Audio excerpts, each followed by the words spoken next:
All right, well, I'd like to welcome everyone to the third session of the Cottage Food webinar series.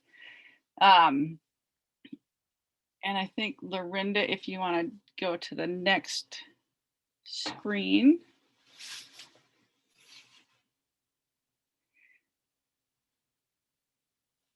I'll just introduce myself. My name is Amy Seitz. I'm the Executive Director for the Alaska Farm Bureau.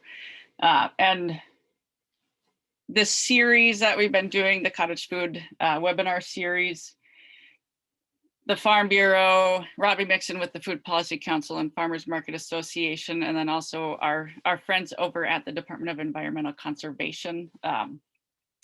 We kind of started talking about the cottage food industry and where it's at, and just kind of wanting to. It's been a little while since it's been in effect, so I wanted to check in with producers, or those using the cottage food industry rules, to just see where things are at, where they should go, how people can be more successful. So that's kind of what started the series. As I said, this is the third one, and hopefully you were able to view the first two. So anyway, whether you're wanting to get started in cottage food, or you're happy at the level you're at, or if you're wanting to scale up, we all of our organizations and agencies want to see you succeed. And really, Lorinda, you could go to the next one, just kind of who our organizations are. And then obviously DEC is over the Food Safety and Sanitation program. And as I said, we all want to see you succeed. We want to see more food production in the state. We want to see more successful businesses in the state that are run by Alaskans. So that's kind of the history of what got this going. The first two sessions, the first one was kind of an overview of what the cottage food rules are. And then we did the second session on scaling up. And then this third session is an interactive one. We're hoping to have lots of interaction from those of you participating. It's going to be an open dialogue to get feedback, hear from those of you working in or producing cottage foods, or those of you who have scaled up. But yeah, just want to have an open dialogue and see where things go from there. So if you want to go to the next slide, Lorinda, oh, sorry. You were already on the next slide. My computer is slow. So our agenda is pretty, there's not a lot of detail on here. We're going to have a welcome from Kimberly Stryker with the Food Safety and Sanitation program at DEC. And then most of it's going to be dialogue. And then Robbie Mixon, the women with many hats, Food Policy Council, Farmers Market Association, and Food Hub, along with other involvement. She'll be wrapping things up for us. Now we can go to the next one, Lorinda. So one important thing when we're having an open dialogue and discussion, instead of just having a presentation, is the courtesy of everyone on here. And number one is be kind and respectful. There are no bad questions. We just want to make sure everyone is courteous, trying to not talk over each other. So if you do have a question or a comment, you can type it in the chat box, or you can raise your hand. And if you don't know how to do that, down on your toolbar at the bottom, there is the reactions icon, and you just tap on that and you can raise your hand. So again, type your question in the chat box or raise your hand. Be respectful, be kind. Everyone's doing our best, and we want to make sure it's a good discussion today. So with that, I will turn it over to Kimberly with Department of Environmental Conservation. Or we have a poll. Oh yeah, we have some polls first. We just kind of want to get a sense for who's in the room, what everybody's interest level is in cottage food. So We're going to take just maybe 2 minutes to complete this poll, which I'm getting launched right now. Amy, you can let me know when you see it, and then we will have another poll at the end, towards the end of the presentation. So let's see, polls, here you go. Poll 1. All right, we're launching it. And I hope everyone can. Okay, good. And there are 3 questions in here.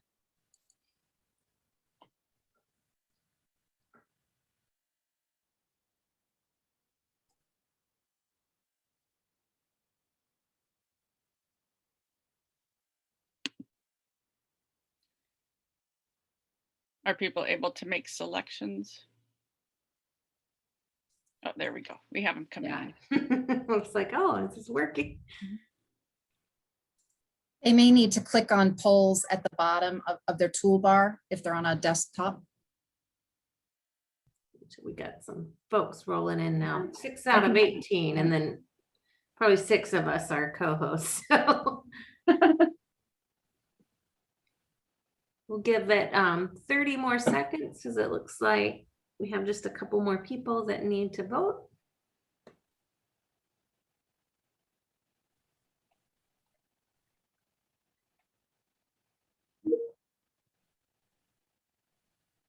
All right, last call for votes.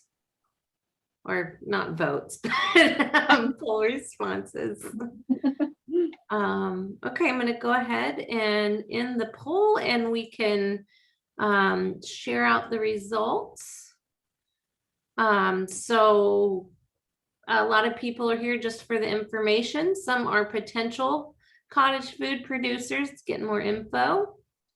And then we have a pretty wide spread of folks, different sectors. We have a farmers market operators, some food hub operators, home bakers, commercial food, research, government agency, and then other. So yeah, lots of different spread. And then are the caps on cottage food sales 25,000 manageable? 4 folks think it's too low, and 9 think it's just right. And we'll get it into a larger discussion around that, and talk about some of the thought process that went into the DEC setting that 25,000 cap. So I'm gonna stop sharing now and pass it over to Kimberly.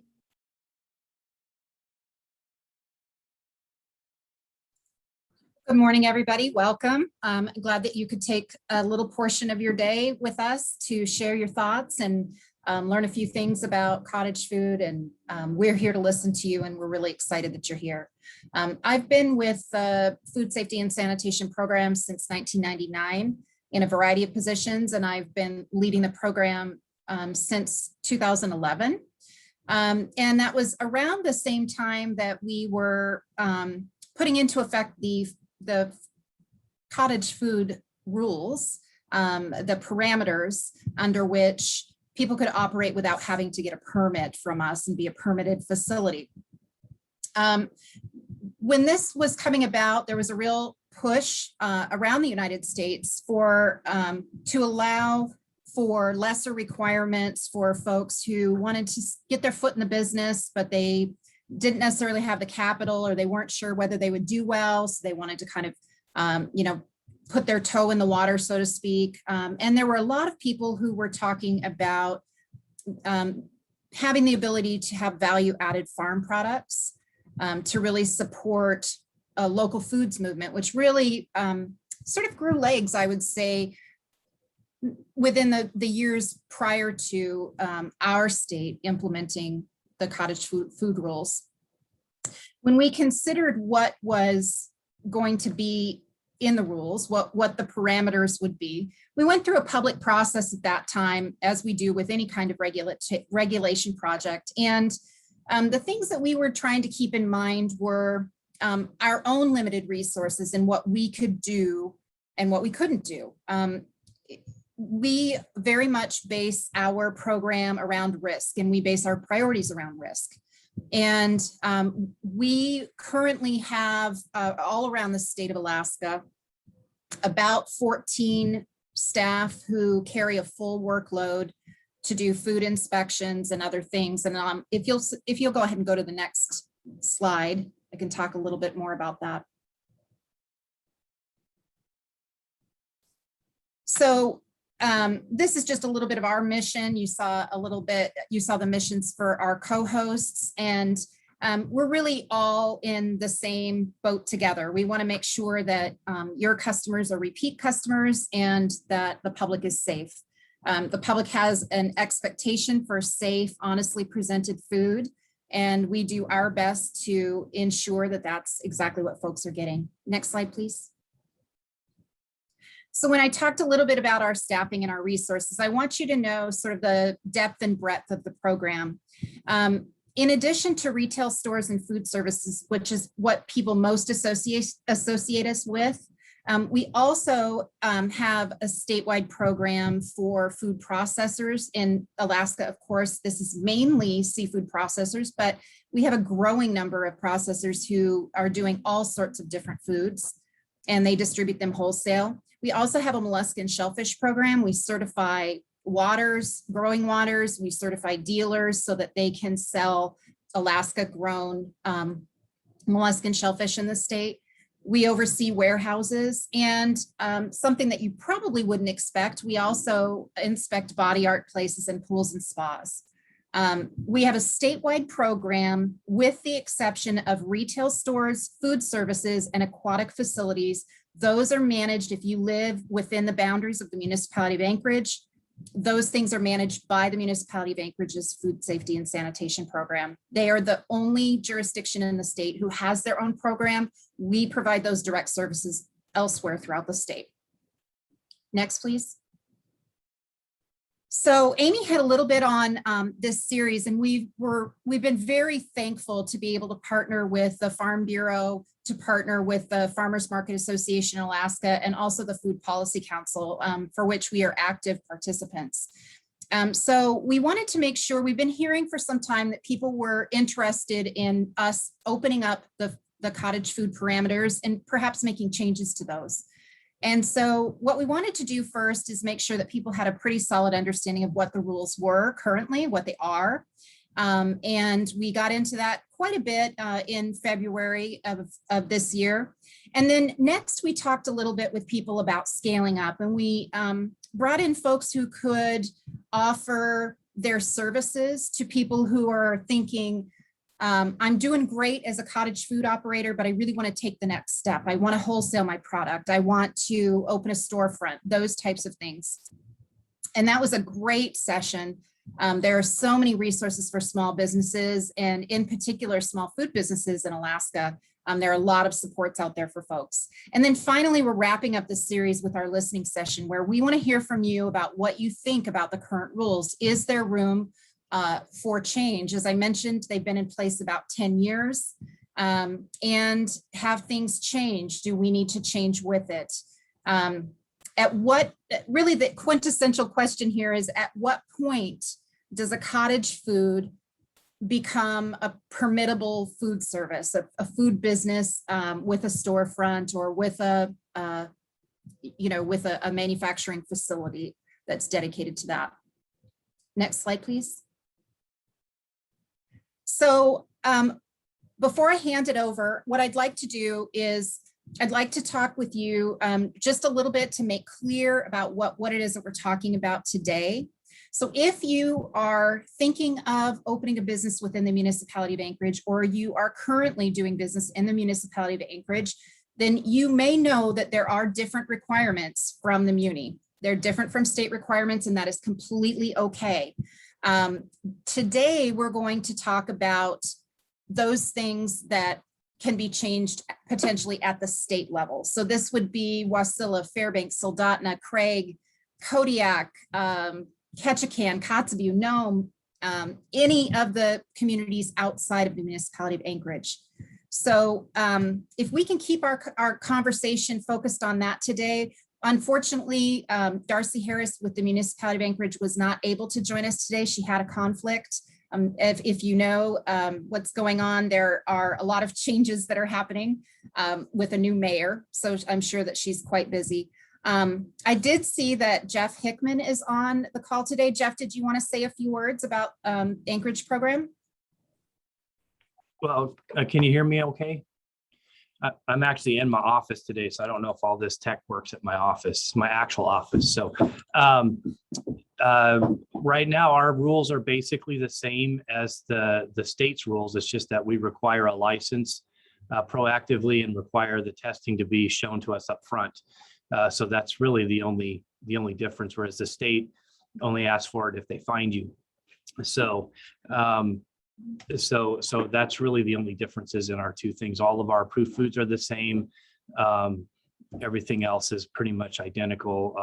The sales limits are the same, and all of that. So we just have the license up front where you have to turn in your paperwork and share with us that so we can verify it really is a cottage food, and that if it needs a test, that the test has been done.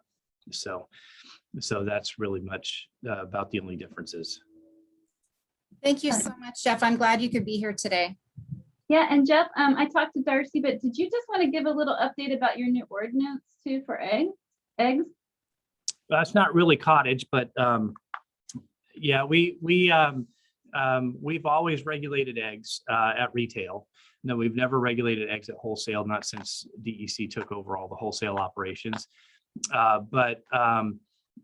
So we've got an ordinance passed now that makes it easier to get to sell eggs at markets. So instead of having to pay a permit of $130 for 6 months at every market you want to sell eggs at, now it's a $25 permit for the entire year at wherever you want to sell eggs. So we've made it a little easier to do that than what it was before.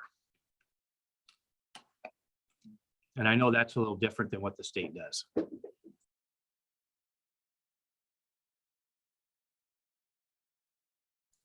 Well, thank you so much, Jeff. We're glad you could be here today. So as we move forward, and I'll be turning this back to our moderators for additional discussion, I just wanted you to keep in mind sort of the principles that we thought about and what went into the original cottage food parameters that we're talking about today that are currently in place. We talked about keeping the products low risk, which is why there are some parameters on what can and cannot be sold or distributed. And the main key was direct contact with the person to whom you are selling the product. And that was part and parcel to make sure that people could ask questions about it, but also to limit the distribution. Because a widely distributed product, if it becomes a product that can make people sick at some point, we want to make sure that that is on a limited basis and we're not talking about a statewide outbreak.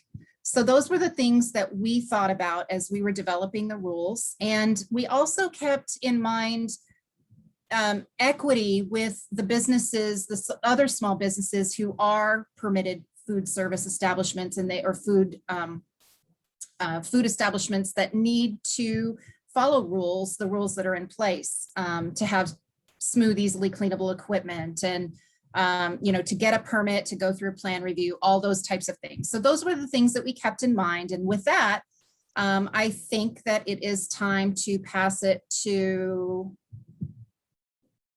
Robbie. Is it you? Yeah, Lorinda and I think Lorinda and I may tag team it. So. Perfect. Okay. Well, thank you everyone for coming again. And I look forward to hearing what your thoughts are.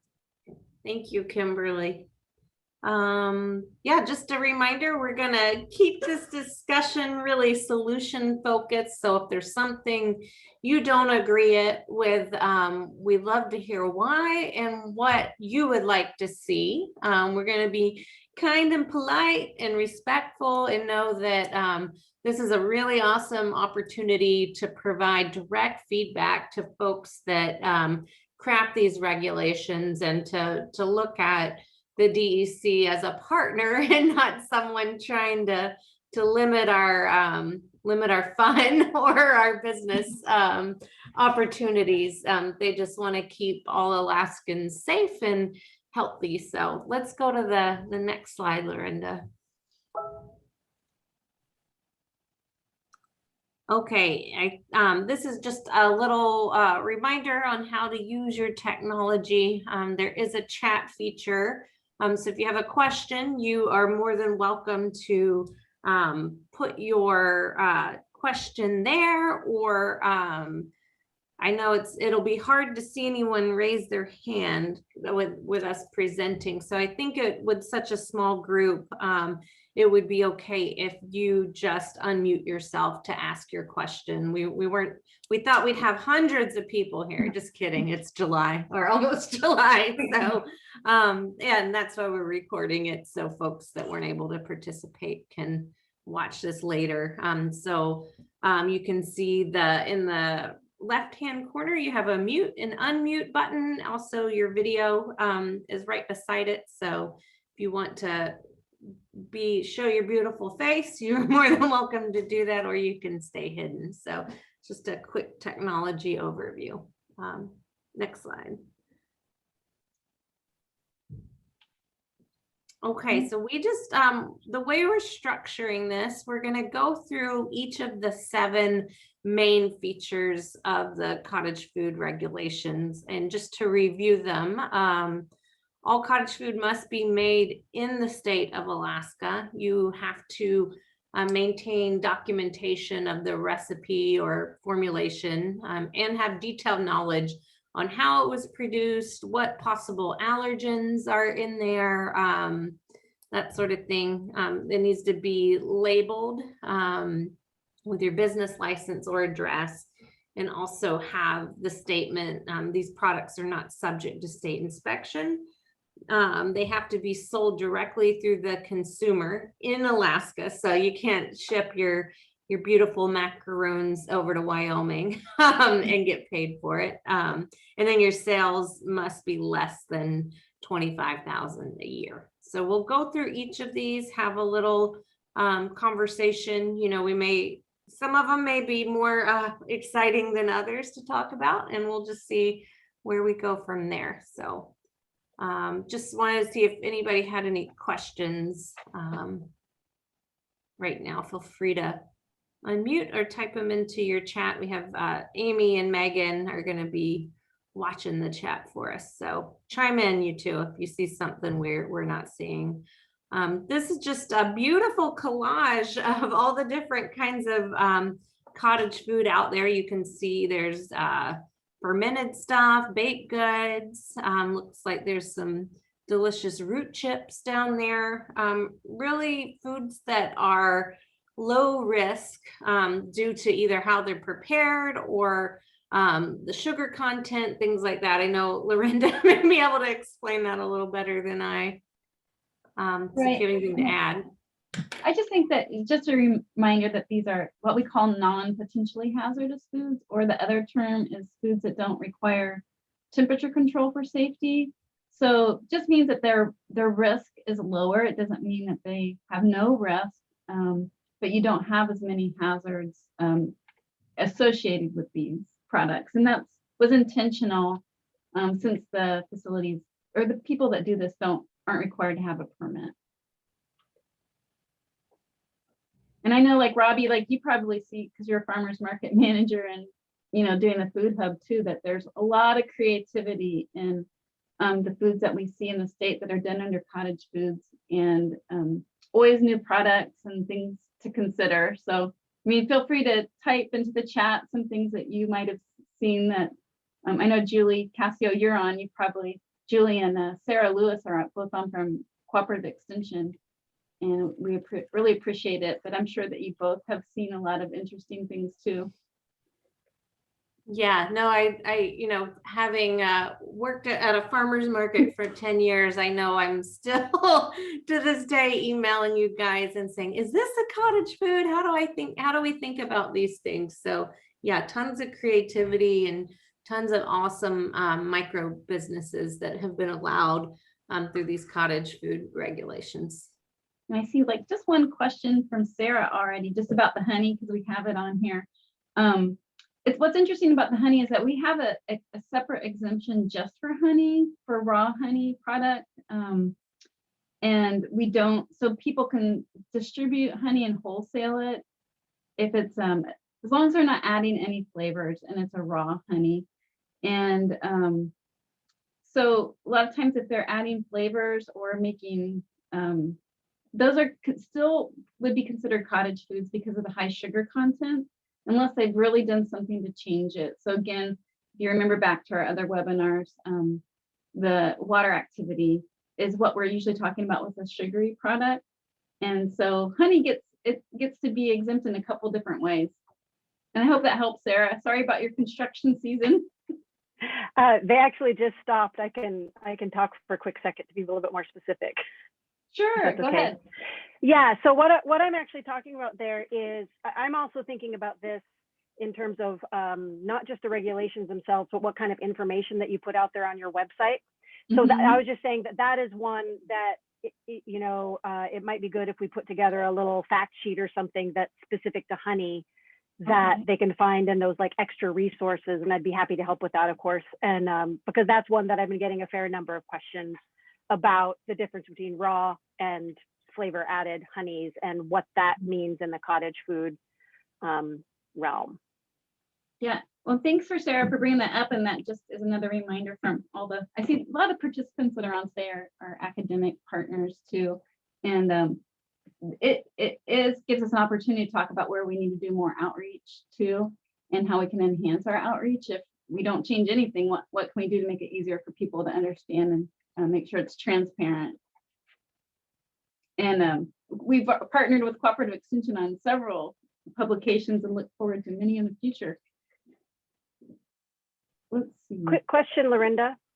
Did you want us to be focusing on those issues in order or specifically, or just kind of go for it? I didn't want to. Yeah, let me just go back a slide and I'll just kind of reemphasize. We kind of stacked the cards on this a little bit. So the first things just to understand again what a cottage food is and the types of food products we're talking about, but we're going to hit the order of this order and kind of put the more contentious 2 items at the end. Not contentious, but the things that we've had discussions about that we think people are most interested in change. So we thought we'd catch the low-hanging fruit first with the first few. You can see like making the food in Alaska is probably not something that we'll have a lot of discussion about, since I think everybody on the call is Alaskan. So that, I think if we can just stick to each one of those 7, Sarah, and maybe hit them so we can keep our notes organized. Yeah, let's So just let us know when you get to each item. Yeah, it'll be pretty clear. Yeah, let's launch into the next slides. And so we have a slide for each of the points. So the first piece of that regulation, cottage foods, they must be made in Alaska. So we wanted to open up the floor to see if anybody had any thoughts around that, if they wanted to see any changes with that piece. And like Lorinda said, I think we went with the less contentious ones first to save enough time at the end for the more other pieces. Oh yeah, yay for Made in Alaska, I see. Okay, Sharon, we'll get to your question when we get to the formula documentation. So we'll put that, I think you'll see there'll be a slide on that. So looks like everybody in the group is supportive of Made in Alaska. And if you're not, just go ahead and type into the chat right now and we'll move on to the next slide. Okay, so here we're getting to your question, Sharon. And so this is going to be, maybe I should let you go ahead, Robbie. But oh, go right ahead, Lorinda. So this one's just on the recipe or formulation. So right now, for the state, we ask that if there's ever a question, we want the cottage food operators to have these, that they could show to DEC their recipe or formulation. They don't have to share this with customers. It's just something for us, the regulators, to see to ensure that the product that they're making is a cottage food. And generally, I'll just say that we do not ask for this unless there's a concern. And also a farmer's market manager or like a food hub manager, they're going to also evaluate this information to ensure that it's a product that it does meet the cottage food requirements and that they can have it at their market and that everybody's within regulations. So I think those are the only two times it's not something that has to be shown to customers. So you don't have to share your favorite recipe, but it's a food safety question. And then again, the other documentation, so say if you're making a pickle or salsa product, that you would want to make sure that you have some type of testing to show that you've tested the pH. Either you're actively doing pH testing or you've sent it to a lab and they have verified that for you. And then also if there's a product where water activity really plays into it, and that's like how salty or sugary something is, and it's in combination a lot of times with pH, you might have to provide that information to us also. And so I don't know, like what are folks, I'm just going to go back to the herbal tinctures. So herbal tinctures are usually a high alcohol content that is the preservative in it. I'm just reading again. I don't make general formulas for the general population and do not sell other than to clients. So it sounds like what you're doing, Sharon, would fall into cottage foods just as long as you're being careful about not making any, just as separate things like drug claims on a product. And let's see. Are there any folks that have comments about the documentation that is needed about products? So Lorinda, Yes. I just want to clarify because I might have missed it. That you said that the tinctures she's talking about that are likely mostly preserved by alcohol would fall under cottage foods, separate from any claims that are made about the health benefits. Okay. Correct. That's what I meant to say. It's just that is, and a lot of times, usually the questions we get about tinctures is, do they fall under AMCO, Alcohol Marijuana Control Office, because the alcohol content and generally those are exempt from their requirements also. One comment on recipes and formulation. I work here in the Muni, and so I end up interacting in that way, but this is, I think, very relevant for the state level. We worked with the municipality to have just like examples of the recipe or formulation process, because I believe in the law here, and I think in the state it says something around the ingredients and the process for production or something. And some back and forth would happen sometimes with the regulators to make sure that that process is being described accurately, or to the standard required. And what we did was just have some examples from baked good or a jam or a candy, or really anything that says this is the ideal way to write it up for the sake of the regulators, and these are the steps you need to be making sure fall onto that document. And it kind of just created a kind of efficiency in the process that has been helpful this season. Okay, well, thanks, Nick. That's helpful for me too. And I guess the thing that that is how the state is different. And generally, the documentation about the safety of the product, like the pH and water activity, is one thing. And then the process part, which I think is going to be the next slide, is to be able, that's that knowledge to be able to answer consumer questions about like where the food is prepared and how it's prepared, and the ingredients, like do you have allergens in your kitchen? When we wrote that specific part of the regulation, we wanted operators, like whoever was selling the product, like say it's a family member or somebody else is doing it, they could provide detailed knowledge to a consumer if they had questions.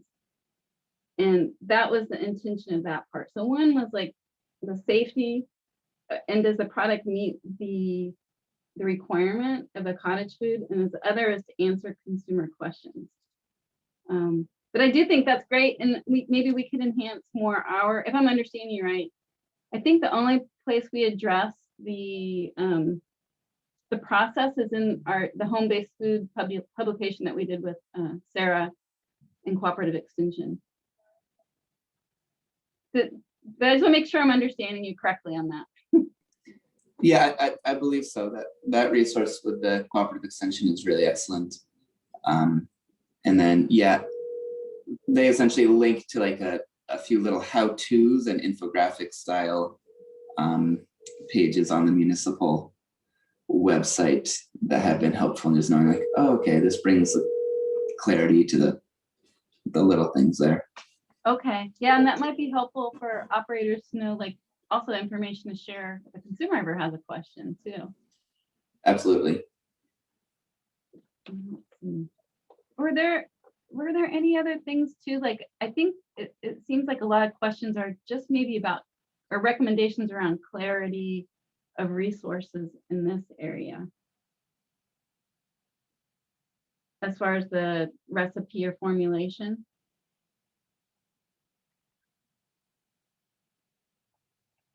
Robbie, let me know if I'm missing anything in the chat.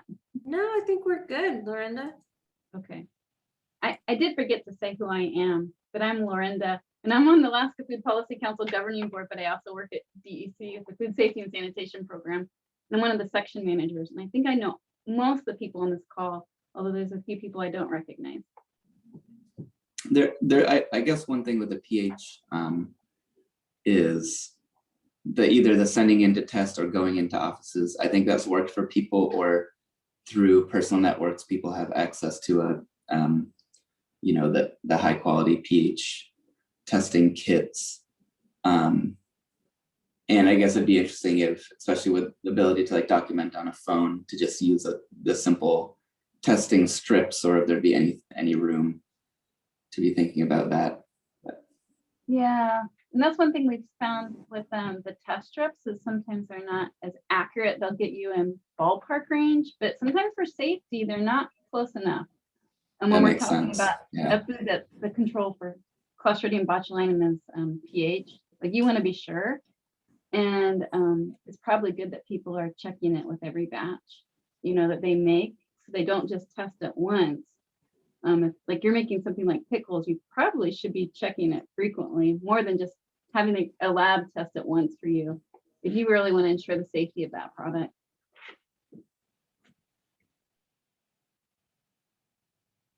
Okay. I'm going to go ahead and move on to the next slide.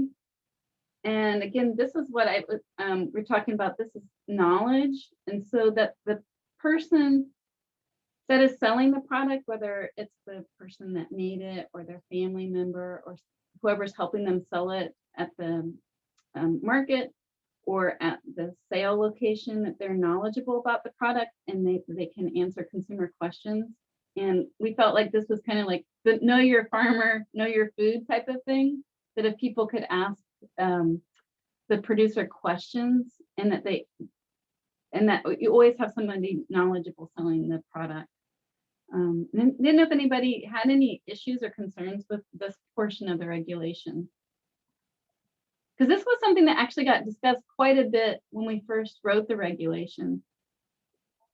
Believe it or not, it was to be really clear that that a family member or an employee could be selling the product, not necessarily the person that made the product.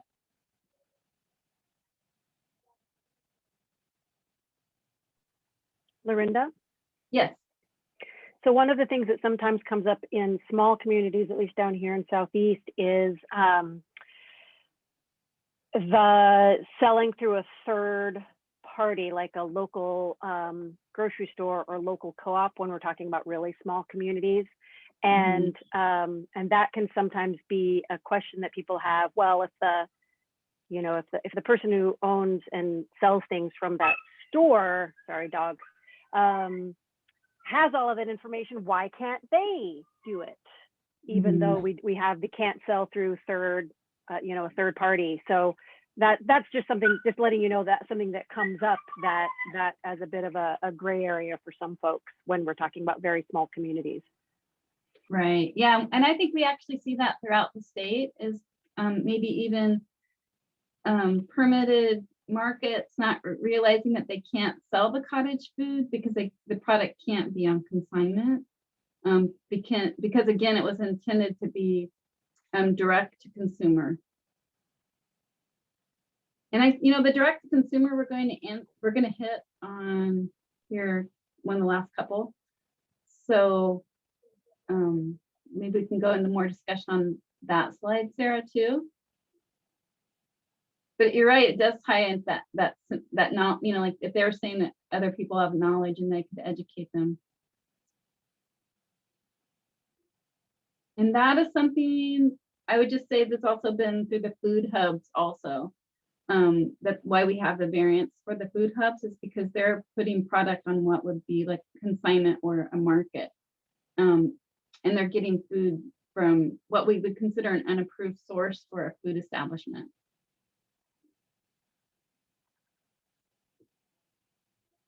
All right. Has anybody seen any issues where, or is there anybody that's on that has again, concern with the knowledge? I'm going to move on to the next slide.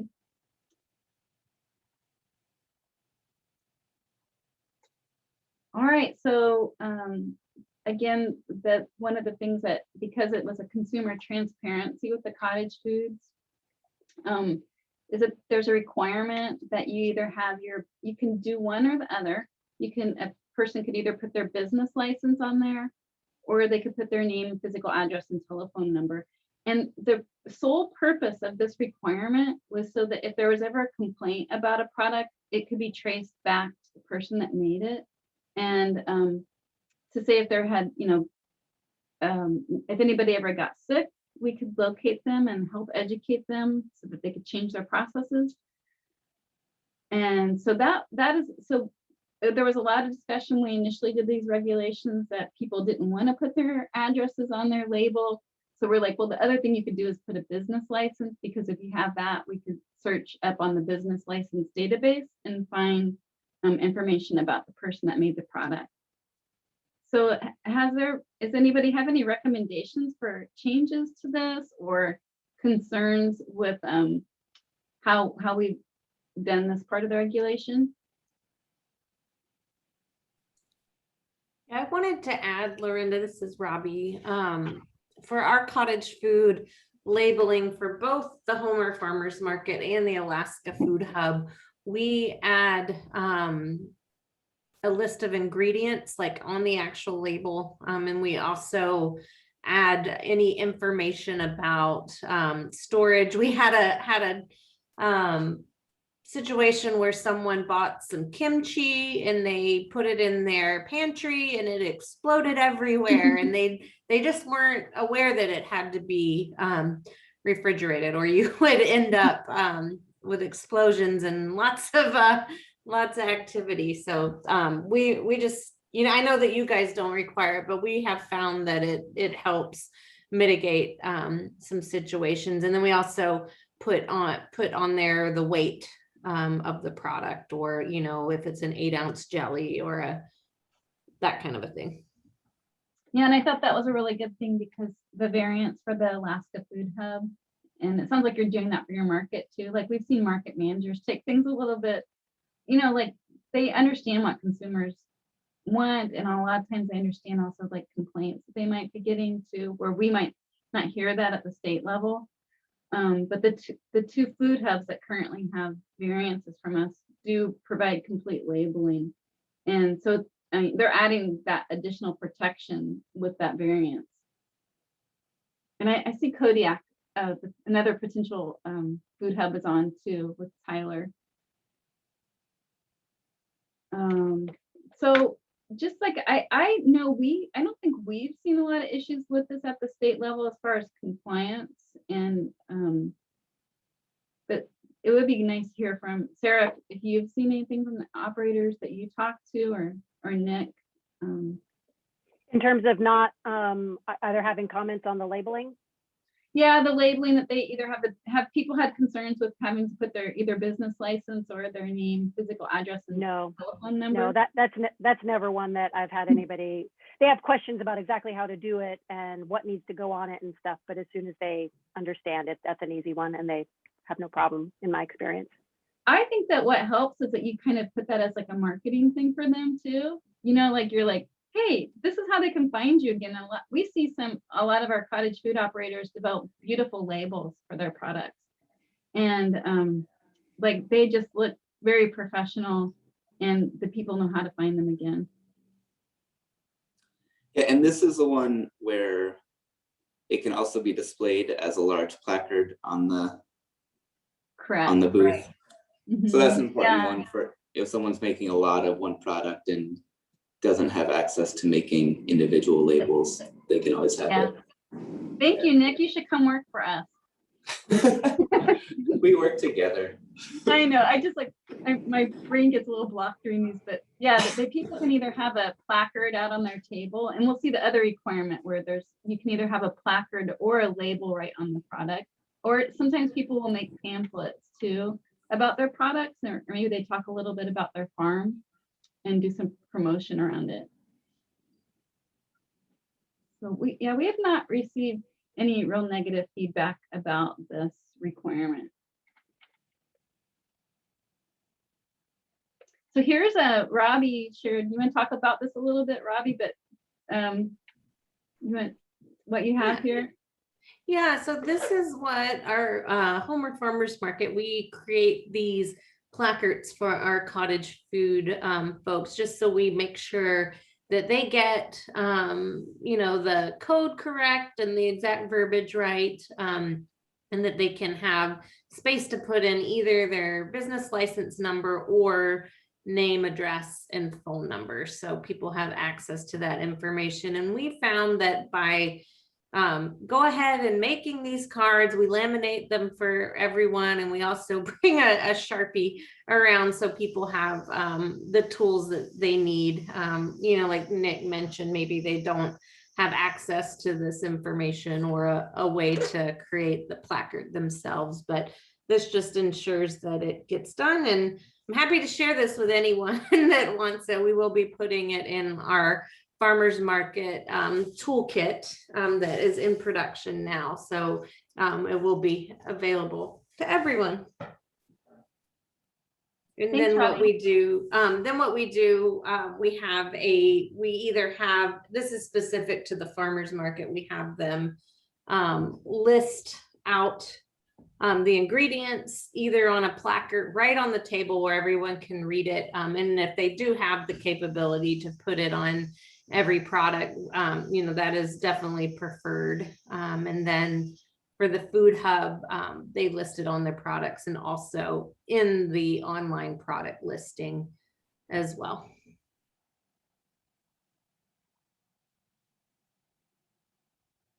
And I had the words, I was looking in the chat. Kim had brought up a good point, you know, about, I don't know if you want to speak about that, Kim, just that when, you know, people put their product into, if you were putting a product into distribution or selling it, you know, selling it wholesale, you fall into a whole lot of other realm of food labeling requirements, both Food Allergen Labeling Consumer Protection Act, which is called FALCPA, and also FPLA, which is the Fair Packaging Labeling Act. So any commodity, it's not just food, it could be toothpaste that is packaged, has to meet certain requirements. And so if you're in cottage food, you're exempt from that. But once you start putting product into distribution, there's a lot more requirements for labeling. And I was just going to mention too, and I'm curious to hear about allergens, because what you were saying, Robbie, about the ingredients. And back when we wrote this regulation, you know, the concern was if you had a consumer that had an allergy, that they would really want to know what was in that product, and that they could ask the person that made the product more about the ingredients and even how the food was prepared, so that there wasn't cross contact within the kitchen. And has there been any concerns that you've heard if you're a market manager or your cooperative extension about allergens? And I'll just say that I don't know that we've received complaints about this requirement, because I think people understand the setting that they're purchasing the product in.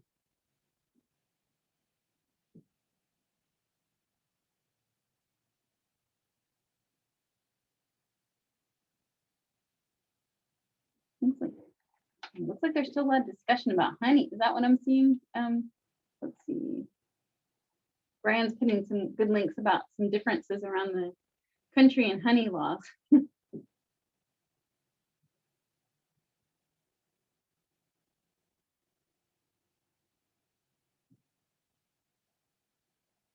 Thanks, Julie. Julie's just saying that she hasn't seen any complaints. And then,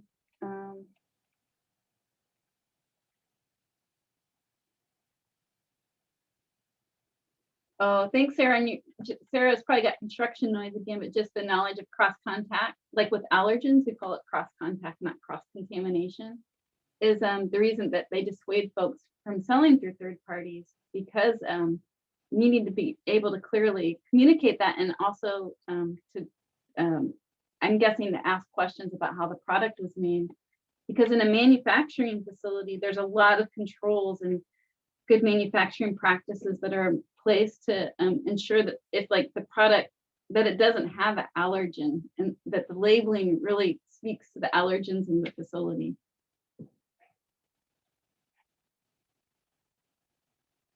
Okay.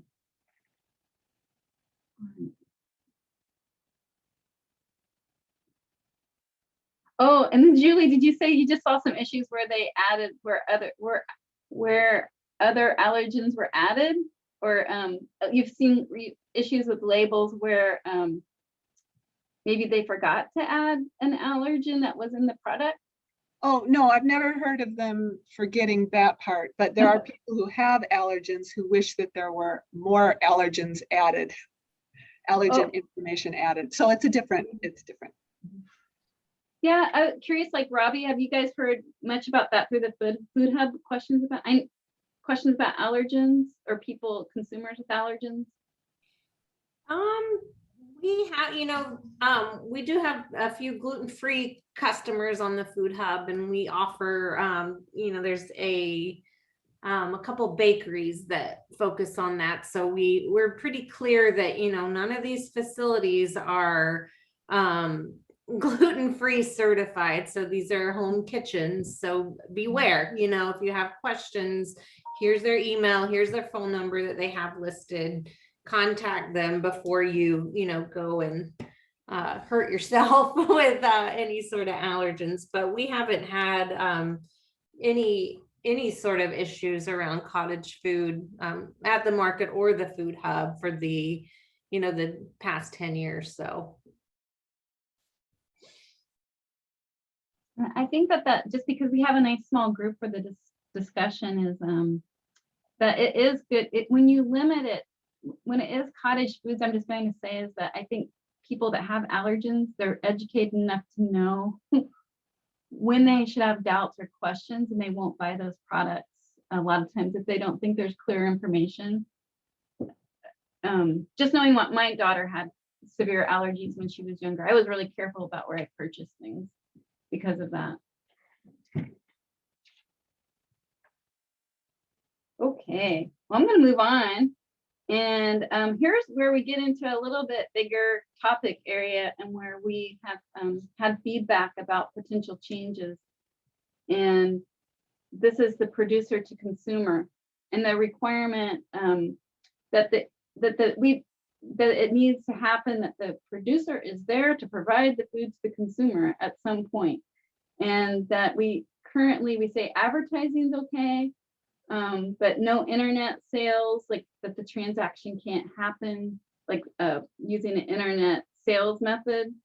You can't ship the product in the mail to somebody, that it's a direct delivery of the item. And again, no consignment, meaning that a third party can't sell the product for you. So, this is where like some of the questions have come up about, not so much about, we've had concerns with consignment, but if the producer to consumer, could that be interpreted differently? And I actually was just gonna, so just curious about what thoughts on that, and if anybody has any ideas. They think the regulations should stay the same, or should we update our language to be because the technology has changed a lot since these regulations were first put into place?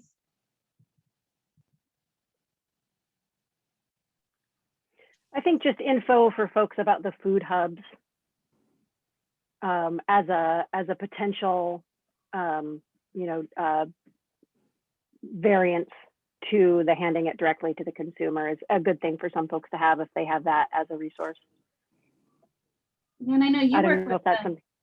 I think that's a good point, Sarah. Like, do you see you have Salt and Soil Food Hub, it's in your area, and I know that there's been talk about like expansion to Sitka, where in last year with the pandemic, I know that there was like a huge dramatic increase in the food hub sales too, that a lot of people Right. were using that. But Yeah, do at you see, least down here for sure. have you heard any feedback about concerns that they didn't want to be a part of the food hub, and other ways, other ideas or recommendations? No, people were pretty excited to find out about it as something they might potentially grow into. And so just having maybe something in your information, not necessarily in the change of regulation, but something in the information that people understand that there is that variance out there. There have actually been a couple times when people have wanted to find out about getting that variance as well. So some information for people to learn both that it exists and how to get one if they want to become a food hub. Robbie, could you chime in on that a little bit, just to talk about the potential food hub project? Yeah, for joining an existing food hub, or I'm sorry, I missed the full question. No, it's okay. What my thought is that I know that there's gonna be thought of working on a food hub manual and best practices that could be shared throughout the state, and meeting, like helping other food hubs Oh yeah. and grow. Yeah, we're hoping this fall to launch a food hub working group under Food Policy Council, but led by Salt and Soil, Alaska Food Hub, Kodiak, and Arctic Harvest, just the existing food hubs, and figuring out how, can we leverage this infrastructure that we already have to build out food hubs in other locations, how we can connect them together. And yeah, we will include some information. A food hub, an Alaska food hub manual does sound awesome, Sarah. And I think that could be one of the outputs of that. And we'll definitely be looking to partners, like Grow North Farm, hint hint, Nick, if you're oh wait, I just see your direct message, you're in, you read my mind. So we will once we get that rolling in the fall, we will put out a big call, and it will be an open and inclusive. Anyone who wants to join in and have a say is more than welcome. Yeah, and there might be a few people on, Robbie, that aren't familiar with the food hub. I'm just going to see, is there anybody on that is not familiar with how DEC has worked with the food hubs, or how the muni has worked with the food hubs? You just want to, we can talk a little bit more about that too, just to know that, again, because they're selling product on consignment for cottage food operators, we have done a variance and permitted them as markets, and then they get a variance of approved source for that market. And we actually have added food hub as a description of a type of market in our Alaska Food Code. And so what they do, Alaska Food Hub was the first to do it, and they okay, how are you going to make it safer? If you're going to get a variance, how are you going to meet the public health intent, like what we talked about, for consumers to be knowledgeable and to be able to trace back the product? Because there's that concern again with consignment that you might not be able to do that, or consumer might not. And so the food hubs have really excellent platforms for providing information, and also a database of their producers or their vendors, and tracking sales information, and like if there was ever an issue, maybe even communicating an issue with a product. And they also do training, and they have their own manuals that they make sure that all the people that participate in the food hub are trained on food safety and how to meet the requirements of the variants. And they also report out each year to the state and tell us about how things are going and if there's any issues. And did I miss anything, Robbie? You also require the food worker card or training, I believe, and then Yeah. more and the other- labeling. Yeah, the other thing we do whenever we get a new cottage food vendor, we really work with them to make sure that they know all the requirements and try and give them, you know, some really good examples to follow as far as their listings and their what the products look like. We invite them into the food hub to come and say, hey, this is how vendor A packages their food. Notice like these certain things. So there's a level of education, and then, you know, kind of monitoring to make sure that they're listing everything out right. And usually, you know, after the first try, they are experts in it already. So. And then the other thing that we did to be able to get this variance, we have all of our site managers took the food manager training. So that's the big 8-hour day and test. It's a pretty daunting task. And so now we have 3 people that are food manager trained. So hopefully they can catch any potentially hazardous practice before it gets to the customer. Which I think is really good because you guys are selling products that aren't not just cottage foods. You're selling products from also permitted processors or even shellfish too. So Yeah, it seems like it's worked out well to have that level of food safety knowledge at your sites. totally. Yeah. But getting back to the slide, again, we're interested in your feedback. We know this is a smaller group, but this is an important group. And, you know, should we make any changes, you know, as far as allowing sales over the internet or allowing people to do mail order? You know, the one concern that we think about is like with mail orders, that it could open up to interstate commerce, which, you know, it's really intended that the product is sold in this state and not to somebody from out of state.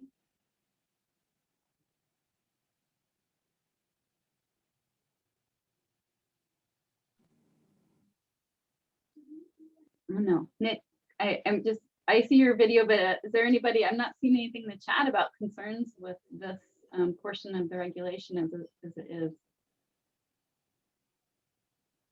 Yeah, I have a few things I could say, but I want to leave room if anyone else wants to speak up on it or has experiences there.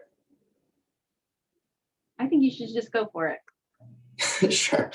I think in general, the opening up of online sales would be a fantastic thing for the food economy in Alaska. I was reading a little bit on the forager.com website that I sent over there. It sounds like 42 states currently offer some form of online sales right now. So it's definitely something that has been tried and tested, and a few, for example, don't allow mail order or have certain restrictions around how to essentially impede interstate commerce within that. And then I think we all know with the pandemic how that, and even businesses adapting now, how that has such a great chance to be a lifeline for some of the businesses that have had to adapt through that time. And yeah, it's interesting. It seems like there are different ways to either ease into it or give it a go. I think the successes of the food hubs in the state have been really amazing. I think there's like an element of scale within the food hub world where, you know, you need to have someone ready to staff it and have to have some upfront capital and a few other things to make that really launch.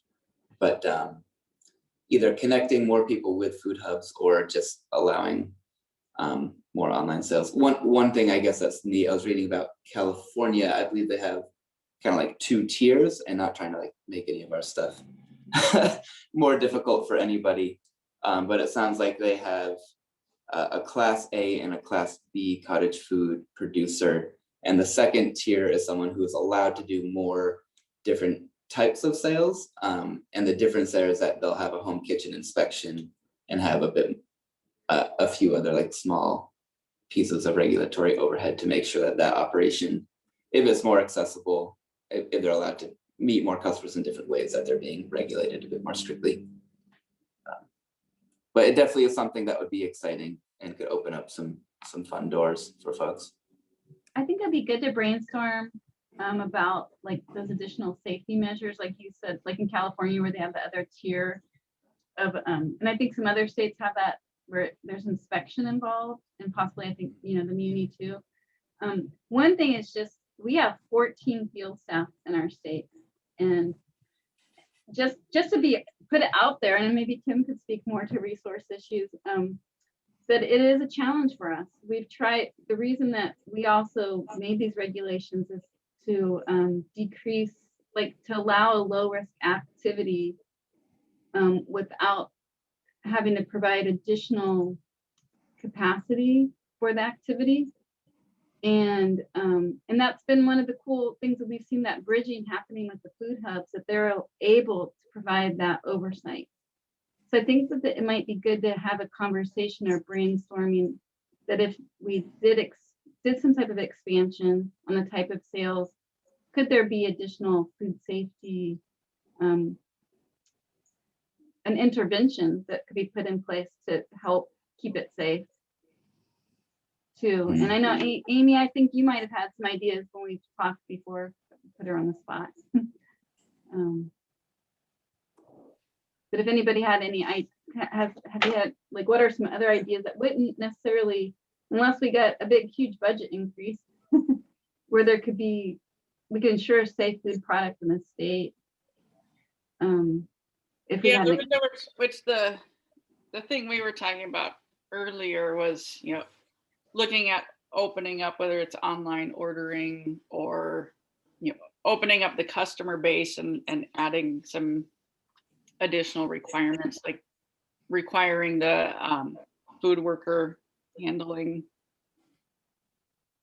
card test, if we did open up to reaching more customers.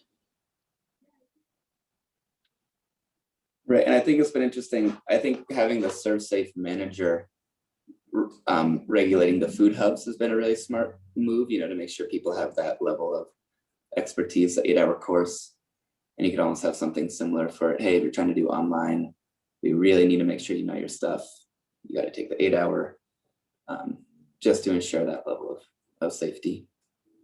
yeah, and I just to kind of throw, I just have more wrenches to talk about, like from a state regulatory perspective, is that we don't, unlike the muni, that has more capacity, because they're able to do more. They do have the application process and a fee too, where we aren't, you know, we don't have that right now. And so the only time we're really getting involved with the product is if there's a concern about the safety of the product. And then we're asking people to provide us with information about the formulation. And so we're not having, like, you don't have to tell us you're making this product. There's no application. It's a regulation by rule. And that does make it difficult to say, when you have put additional requirements on, there's not going to be necessarily anybody verifying it, unless we could come up with a good system of doing that. That, like, maybe there's technology that's available.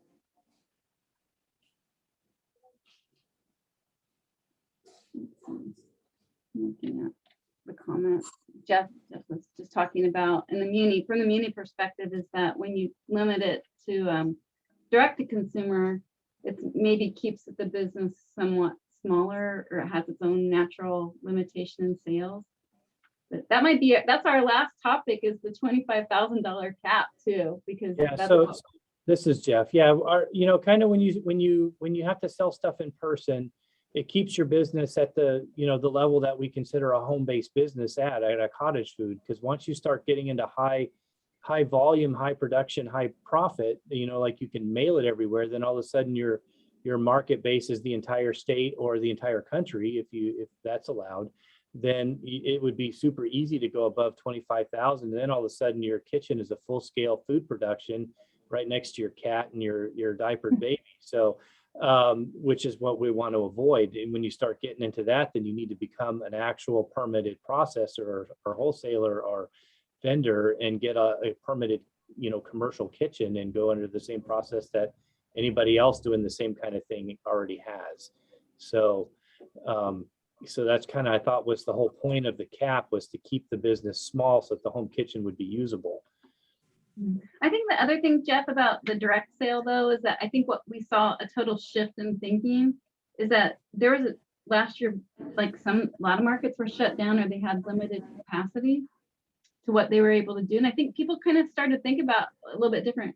You might have a business that doesn't want to go and to events or to a farmer's market, but they still want to have the sales and may stay within a sales volume and stay a small business.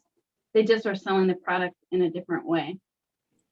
Yeah, and I think here in the Muni, we've always allowed people to advertise their product for sale, or maybe even take the money over the internet, but then the delivery has to be in person. They can't like mail it.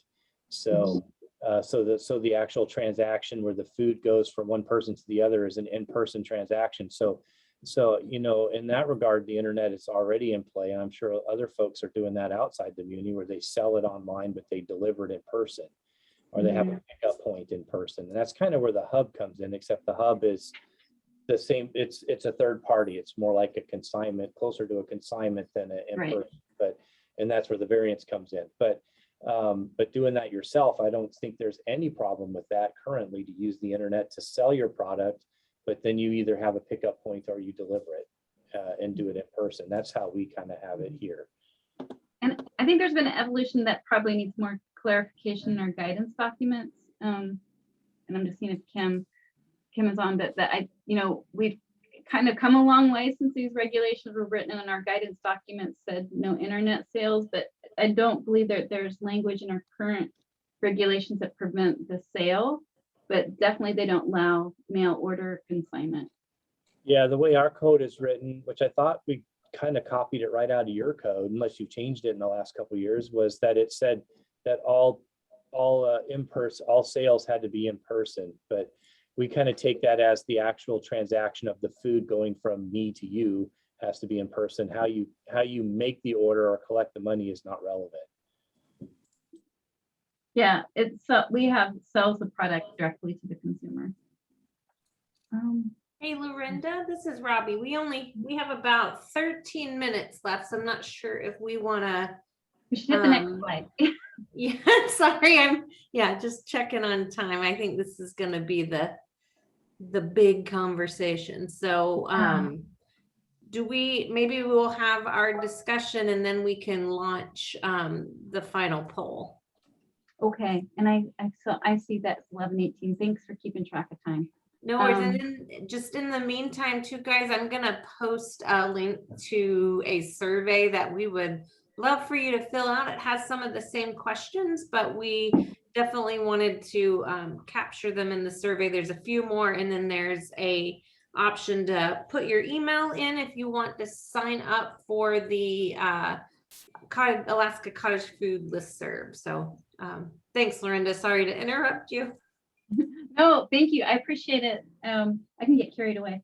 So again, we're talking about the state, and these are, the state regulations. And so the gross sales currently now is at $25,000. It's the restricts the total gross receipt of sales of all products sold under this subsection to less than $25,000 in a calendar year. And we have this is definitely one that's like, where did the cap come from? And we've heard from farmers market managers around the state, some market managers that this number, they believe it should be raised. When we first set it at this, we checked in with farmers markets and they thought it was really, Alaska is one of the highest in the country, or it has been, but we also have a higher cost of living, and also food products cost a lot more, and so do materials. and packaging. And it's not been inflation proof. And so what we're really looking at is the number, too high? Is it just about right? Or should it be raised? And if it is raised, what do we base that number on? And so we welcome the feedback here about how we should start thinking about that.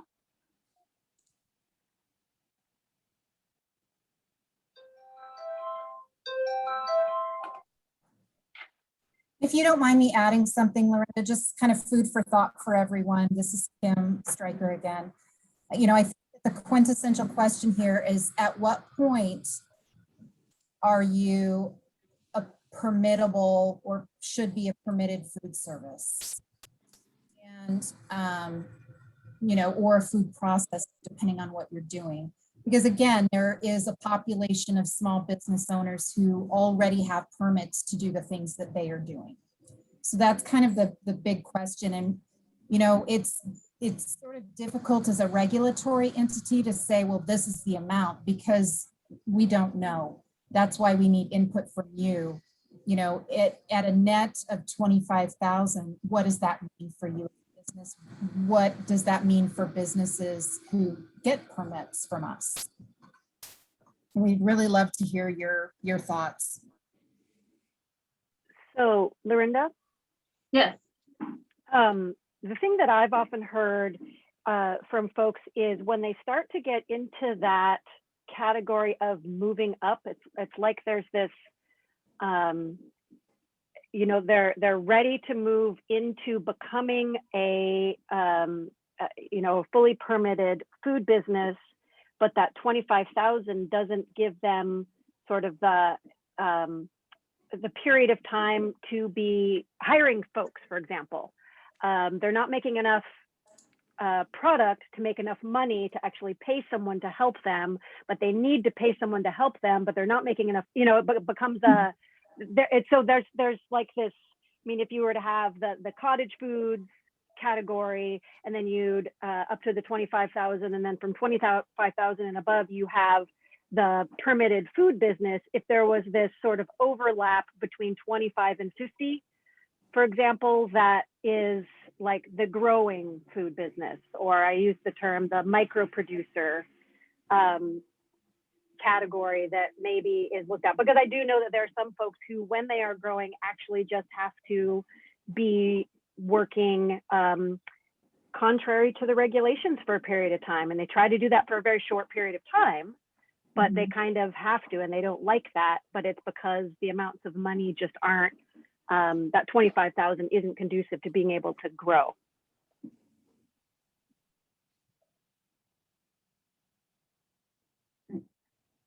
Thanks, and I think I'm curious to see what Nick looks like. He wants to say something too about this.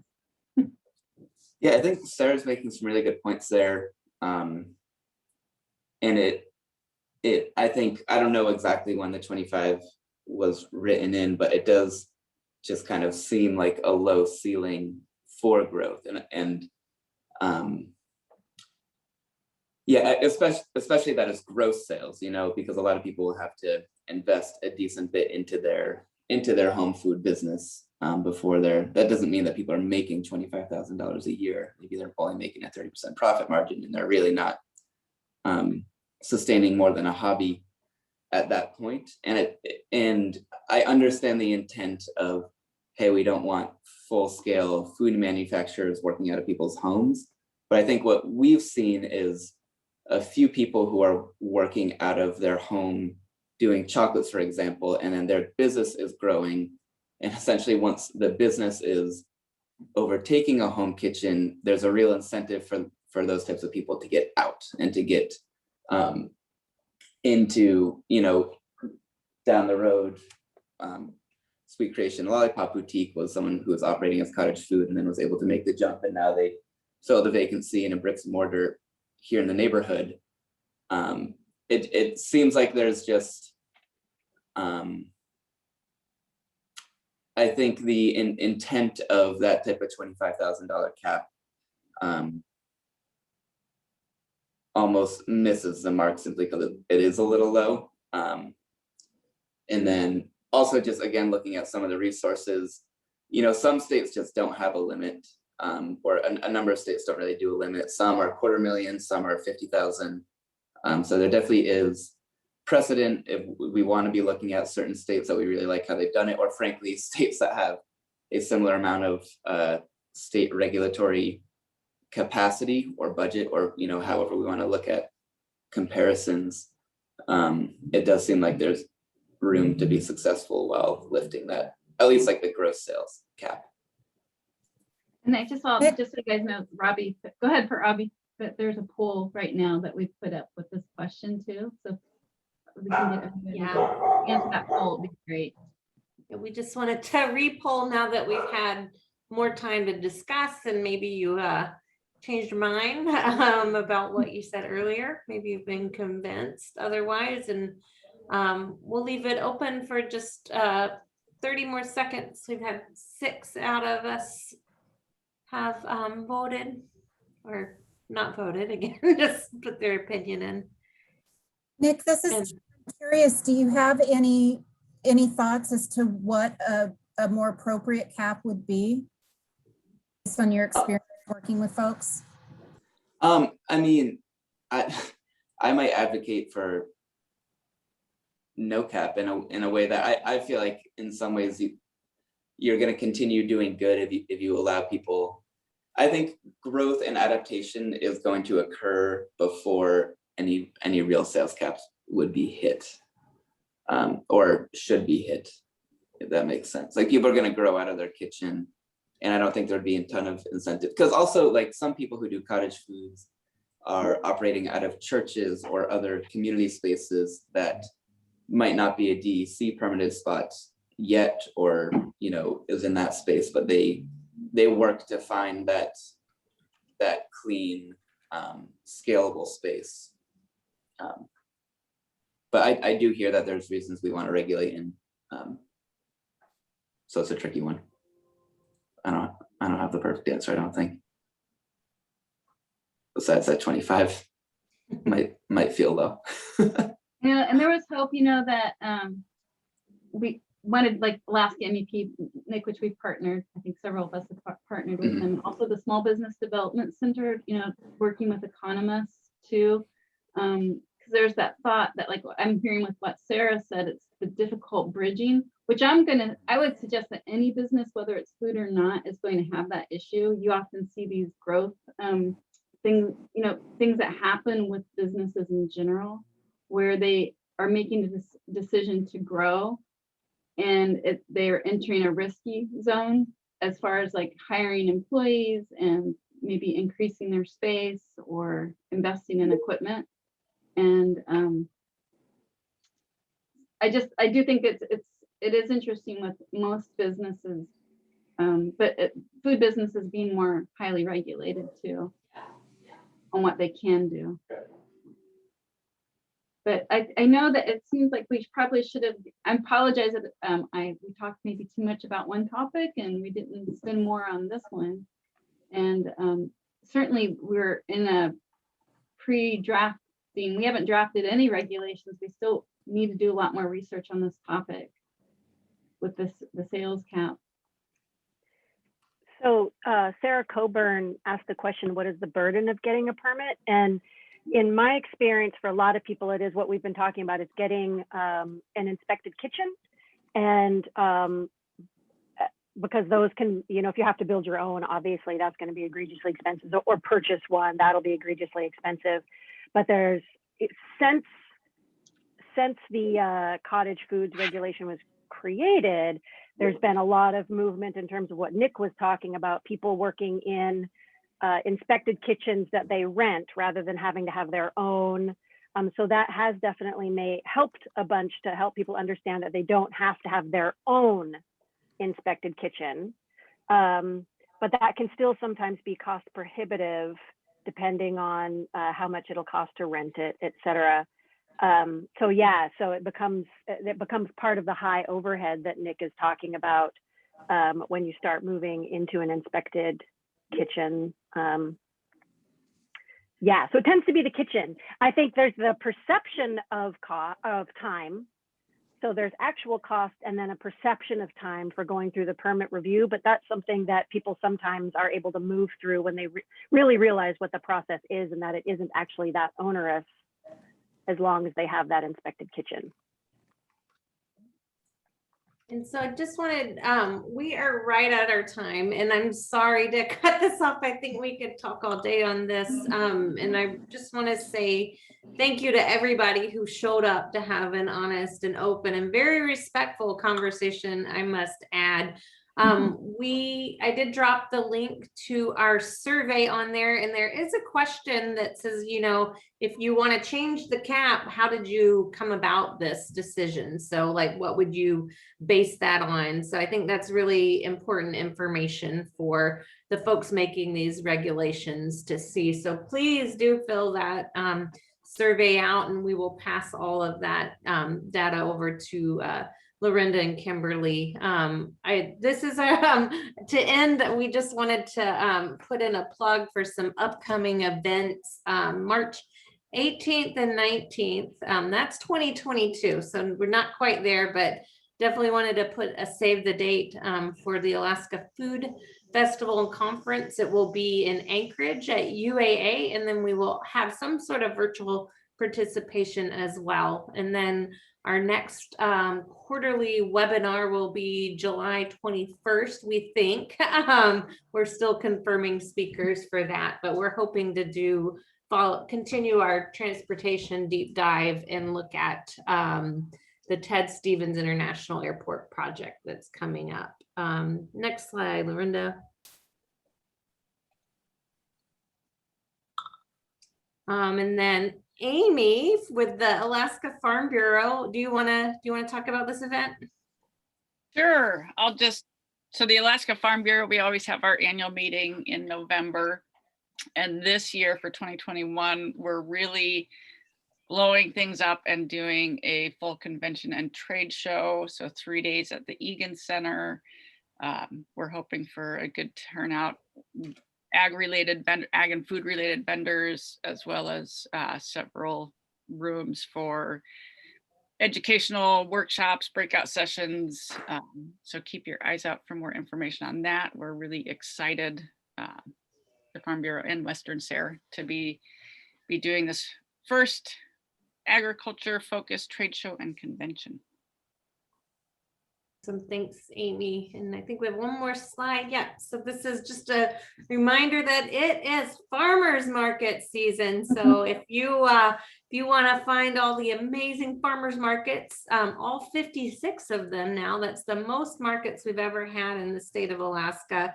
You can check out alaskafarmersmarkets.org, and we have a directory at the top where Megan's in the process of adding CSAs and farm stands, just so we can have a more robust collection of all the direct marketing opportunities for the state. So yeah, get out there. And I think that's all I have to say, Lorinda. I just wanted to thank everyone again, and to remind folks, please take our survey, which was dropped.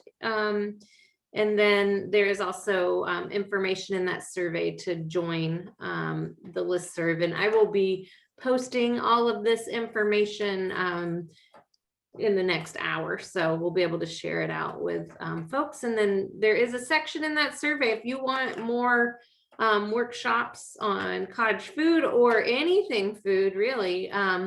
Just put your suggestions in the survey, and we will try and be responsive to that. So thank you all. Thank you. Have a good one. See everybody. Bye, take care. Thank you so much. Bye all. Thank you so